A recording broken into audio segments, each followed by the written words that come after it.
Hi, I'm Sarah, a 28-year-old graphic designer who loves being creative, and I'm also expecting a baby. Right now, I'm standing in my living room, surrounded by yellow and green decorations. My best friend Emily is up on a ladder, hanging the last of the welcome baby banners. Emily, you're a lifesaver, I say, rubbing my big belly. I don't know how I would have pulled off this gender-neutral baby shower without you. She smiles down at me. That's what best friends are for, Mama. Plus, I love driving your mother-in-law crazy with all this yellow and green. I can't help but laugh. Oh, don't remind me. Linda's been texting me non-stop about the baby's gender. If she sends me one more old wives' tale about how to tell if it's a boy or girl, I'm going to lose it. Just then, my phone buzzes. Speak of the devil, is that her again? Emily asks as she climbs down the ladder. I nod and show her the screen. She wants to know if I'm craving salty or sweet foods. Apparently, that's a foolproof way to tell the baby's gender. Emily rolls her eyes. I swear, that woman needs a hobby. Tell me about it, I say, putting my phone down. Mark's trying to keep her calm, but you know how she is. As if on cue, my husband Mark walks in, looking a bit stressed. Hey, babe, the nursery's all set up. My dad's bringing over the last of the furniture later. Thanks, hun. How's your mom handling all of this? He runs a hand through his hair. Well, she's persistent, but don't worry, I've told her 100 times we're keeping it a surprise. Good luck with that, Emily says with a smirk. Just then, the doorbell rings. It's my parents, Robert and Carol, their arms full of gifts and snacks for the shower. Oh, sweetie, the place looks wonderful, Robert says, putting down the boxes with a big smile. Your mother's right, you've done a great job, kiddo. As we're chatting, Mark's phone starts ringing. He looks at it and sighs. It's Mom again. I better take this, Mark says as he steps out, trying to calm Linda down. Emily comes over to me with a grin. $10 says she's trying to get him to spill the beans about the baby's gender. I shake my head. No bet, that's a sure loss. As the day goes on, more friends and family arrive to help set up. The house is filled with excitement, but I can't shake the feeling that Linda is up to something. Every time Mark's phone rings, I get a little more nervous. Later that evening, while Mark and I are getting ready for bed, I decide to bring it up. Hun, is your mom okay? She seems extra intense about the gender thing. Mark sighs and pulls me close. You know how she is, she just wants to be involved. But don't worry, I've got it under control. I nod, trying to believe him, but as I drift off to sleep, I can't help but wonder what Linda might have planned for the baby shower tomorrow. The morning of the shower, I wake up feeling both excited and nervous. As I'm getting ready, Mark walks in, looking anxious. Hey, are you okay? You look like you've seen a ghost. He runs a hand through his hair. I just got off the phone with my mom. She's acting strange, stranger than usual. She kept talking about having a big surprise for us. I don't like the sound of that, I say, trying to brush it off but feeling uneasy. As guests start arriving, I push my worries aside and focus on enjoying the party. This spread looks amazing, Sarah, my friend Rachel says, eyeing the buffet. Thanks, Emily really outdid herself with the planning, I reply. Just then, Emily rushes over, looking flustered. Sarah, we've got a problem. The cake decorator mixed up our order. The cake says it's a boy. What? No, no, no, this can't be happening. Don't worry, I've got a plan, Emily assures me. We'll just scrape off the boy part and replace it with baby. Crisis averted. As we're fixing the cake issue, the doorbell rings. Mark goes to answer it, and I hear his shocked voice. Mom, what's all this? I turn to see Linda barging in, followed by a small group of people I didn't recognize. She was holding a bunch of blue balloons, and a man in a white coat stood beside her. Surprise, darling, Linda sang out. I've brought the party to you. What's going on, Linda? I asked, trying to keep my voice calm. Well, since you two are being so stubborn about keeping the gender a secret, I decided to take matters into my own hands. Everyone, I'd like you to meet Dr. Thompson, a sonogram expert extraordinaire, she announced, gesturing to the man in the white coat, who gave an awkward wave. Mom, what are you doing? Mark hissed, clearly upset. I'm revealing the truth. Dear, it's a boy. And I have proof, Linda declared, pulling out a folder and waving it around. I have the latest sonogram pictures right here. Dr. Thompson will examine them and confirm what I already know. I felt my face flush with anger and embarrassment. Linda, that's enough. This is our baby. Our choice. You have no right. Oh, pish posh. Linda interrupted. I'm the grandmother. I have every right to know. Emily quickly stepped in, trying to calm things down. Hey, everyone. Why don't we move on to some fun baby shower games? I've got a great one where we guess the baby's birthday. But Linda wasn't having it. She marched over to Dr. Thompson and shoved the folder into his hands. Go on, doctor. Tell them what you see. The poor man looked terrified. I'm not sure I should. Of course, you should, Linda insisted. I paid you good money for this. The room gasped, and Mark's face turned pale. You did what? Linda realized her mistake too late. Oh, fine. Yes, I paid him, and I've been talking to your obstetrician too, Sarah, trying to get the truth out of her. But she wouldn't budge, even when I offered her a very generous donation. I felt sick to my stomach. You tried to bribe my doctor. Linda, that's illegal. The room erupted into chaos as Mark started arguing with his mother. How could you do this, Mom? This is a complete violation of our privacy. I was just trying to help. You two are being ridiculous with all this secrecy. I can't take it anymore. Linda shot back. Overwhelmed, I stormed out of the room and locked myself in the nursery. As I sat there, surrounded by the soft yellows and greens we had chosen, I could still hear the commotion continuing outside. This was supposed to be a happy day, but it turned into a complete nightmare. It's been 3 days since the baby shower disaster, and I'm still shaken. I'm sitting at our kitchen table, staring at my phone when Mark walks in.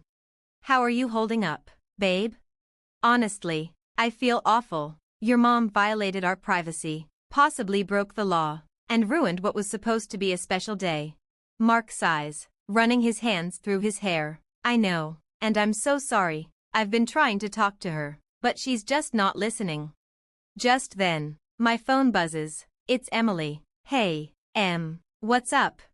Sarah, you're not going to believe this. Remember that Dr. Thompson from the shower? I did some digging. He's not a doctor at all. He's an actor Linda hired.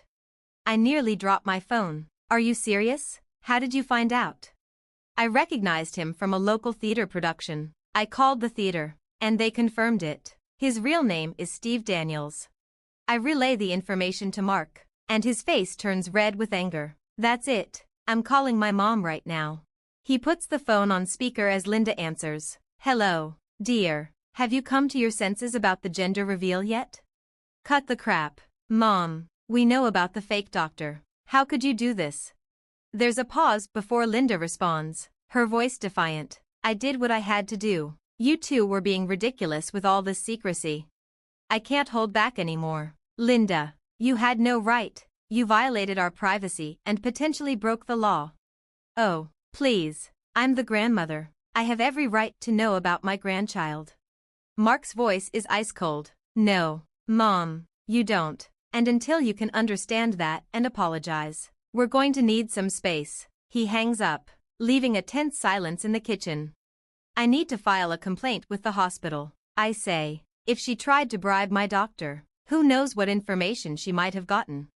Mark nods. I'll go with you. We need to get to the bottom of this.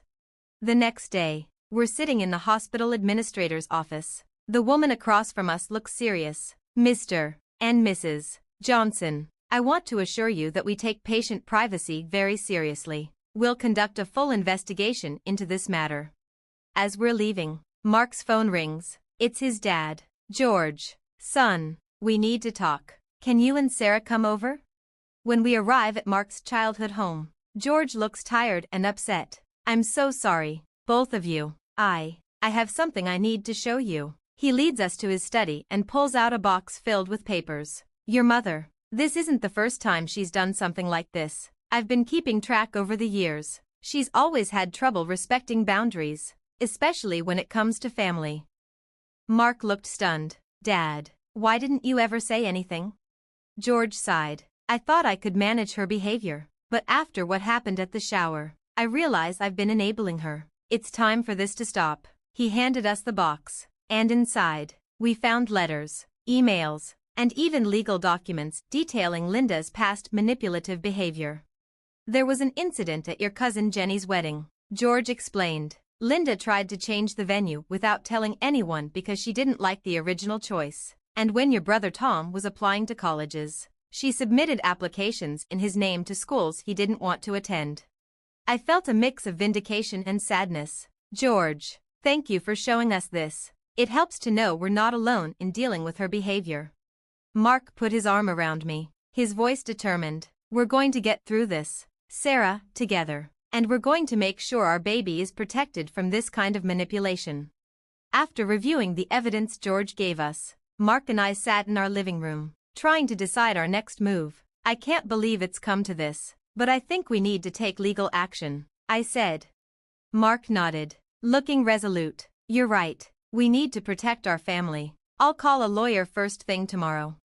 The next day, we met with Attorney Johnson in her office. Based on what you've told me, we have grounds for a restraining order and possibly charges for invasion of privacy and harassment, she said. What about the hospital? Shouldn't they be held accountable too? I asked. Let's start with the restraining order against Linda. We'll address the hospital situation separately. A week later, we received a call from the hospital administrator. Mrs. Johnson, we've completed our investigation. I'm deeply sorry to inform you that one of our nurses, under pressure from your mother-in-law, did leak some of your confidential information. I felt my blood boil. What's being done about this? The nurse has been terminated, and we're implementing stricter privacy protocols. We'd like to issue a formal apology and discuss compensation for this breach. After hanging up, I turned to Mark. Well, at least they're taking it seriously. Small consolation, he grumbled, but it's something.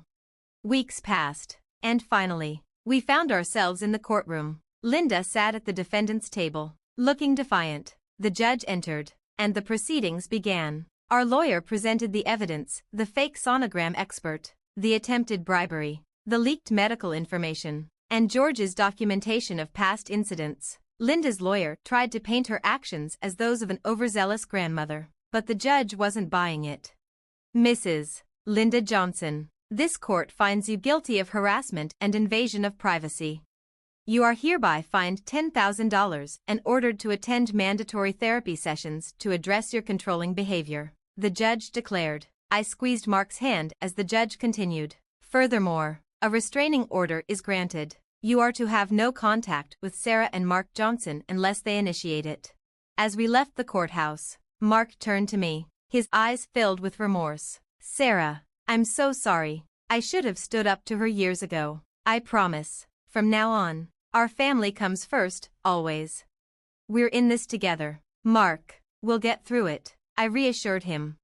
Months passed, and the big day finally arrived. In the delivery room, with Mark by my side, our beautiful baby boy came into the world. As I held our son for the first time, I couldn't help but smile. He's perfect, Sarah, absolutely perfect, Mark whispered. George, holding his grandson, beamed with pride. He's got your eyes, Sarah, and Mark's nose, Emily added with a laugh. Surrounded by our friends and family, I looked at Mark and our son, feeling a deep sense of peace and strength. We had been through so much, but we emerged stronger, ready to protect our little family from any toxic influences. Now that our story has come to an end, I have a question for you. If you were in my shoes, would you ever consider forgiving Linda and allowing her back into your child's life? Or do you believe that some actions are truly unforgivable when it comes to protecting your family? Share your thoughts in the comments below. Your experiences and opinions matter and might help others facing similar situations. If you enjoyed this story and want to hear more like it, don't forget to hit that like button and subscribe to the channel. Your support means the world to us and helps us continue sharing these real-life dramas.